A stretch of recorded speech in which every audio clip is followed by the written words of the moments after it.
नमस्कार, next 9 news देख रही हैं आप और मैं हूं आपके साथ प्रज्ञा सिंह।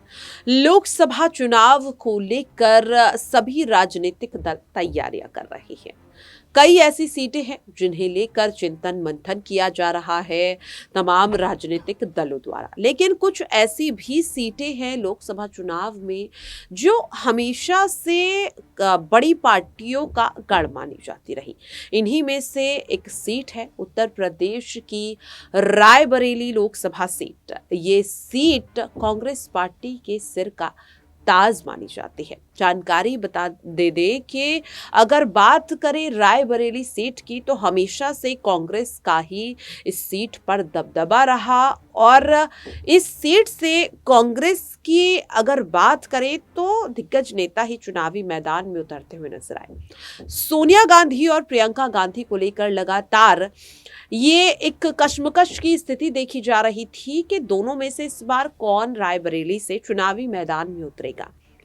माना जा रहा था कि सोनिया गांधी ही हर बार की तरह इस सीट से चुनावी मैदान में उतरेगी, लेकिन बढ़ती उम्र के चलते जिन स्वास्थ्य संबंधी बीमारियों से तकलीफों से इस वक्त सोनिया गांधी जूझ रही हैं, माना जा रहा था कि 2024 के चुनाव में सोनिया गांधी शामिल नहीं होंगी, जिसके बाद लगा कि रायबरेली सीट से प्रियंका गांधी ही उतरेंगी और शायद इसका फायदा होगा, सेफ जोन में प्रियंका गांधी को जीत हासिल हो जाएगी।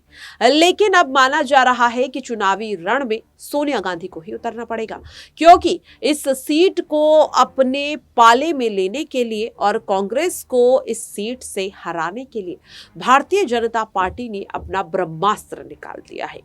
माना जा रहा है कि रायबरेली सीट पर कांग्रेस को कड़ी चुनौती देने के लिए अब बीजेपी अदिति सिंह को चुनावी मैदान में उतार सकती है।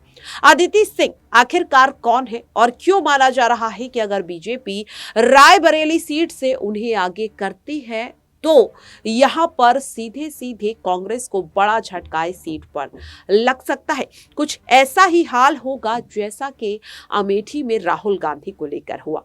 बता दें कि रायबरेली की तरह अमेठी भी कांग्रेस का गढ़ माना जाता था, लेकिन स्मृति ईरानी जो कांग्रेस पार्टी माफ कीजिएगा भारतीय जनता पार्टी की फायर ब्रांड नेता, सबसे कम उम्र में कैबिनेट मंत्री के तौर पर बीजेपी में स्मृति ईरानी, जिन्होंने अमेठी पर ऐसा दबदबा बनाया कि गांधी परिवार के वारिस को इस सीट से बाहर निकाल दिया, जिसके बाद कांग्रेस लगातार प्रयास कर रही है फिर से इस सीट पर वापसी करने की।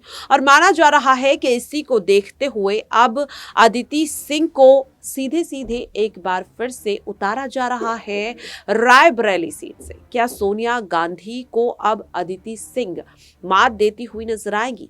अदिति सिंह को इस सीट से उतारने के आखिरकार क्या पूरे सियासी मायने हैं, अब आपको विस्तार से बताते हैं। उत्तर प्रदेश की रायबरेली कहने के लिए लोकसभा सीट है, लेकिन कांग्रेस के लिए उसके सिर का ताज है। ये वो किला है जो साल 2014-2019 की आंधी में नहीं हिला। बीते 4 लोकसभा से सोनिया गांधी यहां से जीतती आ रही हैं। हर बार उन्हें यहां से 50% से ज्यादा वोट मिले, जो बताने के लिए काफी है कि यहां जनता ना कांग्रेस के सिवाय सोचती है ना किसी और की बात करती है। अब तक हुए 17 लोकसभा चुनाव में अगर 3 चुनावों को छोड़ दिया जाए तो ये सीट कांग्रेस के पास रही। 72 साल के चुनावी इतिहास में रायबरेली सीट 67 साल तक कांग्रेस के पास रही, लेकिन अब इसी रायबरेली में घटनाक्रम तेजी से बदल रहा है। आने वाले वक्त में इसका हाल भी अमेठी जैसा हो सकता है। ऐसे में कांग्रेस सोनिया गांधी के लिए दक्षिण में सेफ सीट तलाशने में जुट गई है। इस बात की चर्चा है कि सोनिया गांधी की जगह प्रियंका गांधी रायबरेली से चुनाव लड़ सकती हैं, जो लगातार यहां आती रहती हैं। लेकिन बड़ा सवाल यह है कि प्रियंका के लिए रायबरेली की राह आसान होगी, क्योंकि इसका चुनाव यूपी में कांग्रेस का ग्राफ गिरता जा रहा है। साल 1999 में लोकसभा चुनाव में कांग्रेस ने यूपी में 10 सीटें जीती, जो साल 2004 में घटकर 9 पर आ गया। साल 2009 में कर्ज माफी मनरेगा के दम पर बड़ा कमबैक किया और यूपी की 21 लोकसभा सीटें भी जीती। इसके बाद कांग्रेस का जो डाउनफॉल शुरू हुआ वो नंबर बताने के लिए काफी है। 2024 में कांग्रेस ने यूपी में अमेठी और रायबरेली की 2 सीटें जीती, लेकिन 2019 में महज 1 सीट ही जीत पाई। यानी कहने के लिए कांग्रेस के पास यही रायबरेली बचा है। लेकिन मुश्किलें ये है कि इसी रायबरेली में बीते विधानसभा चुनाव में कांग्रेस का खाता तक नहीं खुला।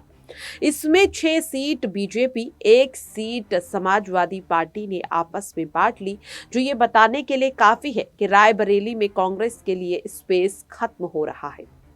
इसकी बड़ी वजह है रायबरेली में कांग्रेस के जो मजबूत चेहरे थे वो अब बीजेपी के पास हैं। अदिति सिंह रायबरेली से ही बीजेपी की विधायक हैं, जबकि दिनेश प्रताप सिंह साल 2019 में खुद सोनिया गांधी को चुनौती दे चुके हैं, जो मौजूदा समय में योगी सरकार में मंत्री हैं। यानी मुश्किलें कम नहीं हैं। वहीं एक धड़ा ऐसा है जो मानता है कि कांग्रेस रायबरेली समाजवादी पार्टी की मेहरबानी से जीत रही है। सपा ने कभी यहां उम्मीदवार नहीं उतारा, अगर कभी उतारा तो इतना कमजोर जिसकी चर्चा तक नहीं हुई। ऐसे में कांग्रेस को डर है कि अगर उसका समाजवादी पार्टी के साथ गठबंधन नहीं हुआ तो समाजवादी पार्टी पूरी ताकत से रायबरेली में चुनाव लड़ सकती है और मुश्किलें पड़ जाएंगी। वैसे भी अखिलेश यादव के दिल में मध्य प्रदेश वाली खटास अभी भी है और इसीलिए माना जा रहा है कि अदिति सिंह यहां पर सीधे सीधे बड़ी चुनौती दे सकते हैं। दरअसल बता दें कि बीजेपी के पास कांग्रेस मुक्त यूपी बनाने का सुनहरा मौका है।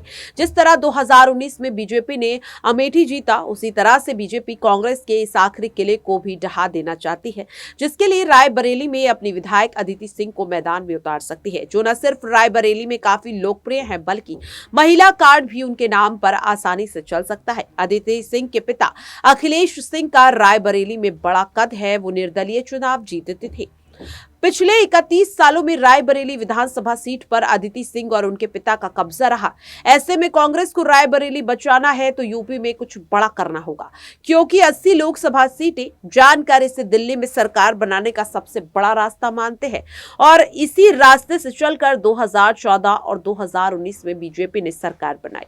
अब बीजेपी इस यूपी से दिल्ली की हैट्रिक लगाने का दम भर रही है, लेकिन कांग्रेस के लिए मुश्किल ये है कि यूपी में उसके हाथ सबसे तंग है। कांग्रेस की अगर बात करें तो यूपी में तेजी से ग्राफ कांग्रेस का गिरता हुआ नजर आ रहा है और ऐसे में अदिति सिंह जो विधानसभा सीट पर दबदबा बनाए हुए हैं, अगर बीजेपी उन्हें लोकसभा चुनाव में उतारती है तो फिर कांग्रेस को इस सीट को बचाना मुश्किल ही नहीं, नामुमकिन सा हो जाएगा। ऐसे में देखना काफी अहम रहेगा कि रायबरेली को आखिरकार किस तरह से बचाती हुई कांग्रेस नजर आएगी। तो देखा आपने, अब इसके बाद लगातार सवाल ये बन रहा है कि क्या सोनिया गांधी अब मोर्चा संभालती हुई नजर आएंगी? अमेठी के बाद रायबरेली क्या अब कांग्रेस के हाथों से निकल जाएगा या फिर अब सीधे सीधे सोनिया गांधी ही रायबरेली को बचाने के लिए चुनावी रण में कूदती हुई नजर आएंगी? क्योंकि साफ तौर पर राहुल गांधी के चेहरे पर तो अमेठी कांग्रेस के हाथ से फिसल गया था।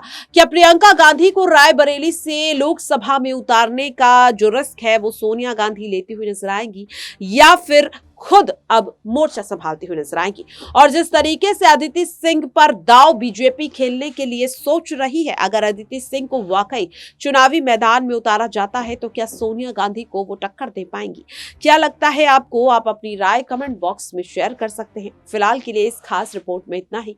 देश और दुनिया की तमाम खबरों के लिए बने रहे नेक्स्ट 9 न्यूज के साथ।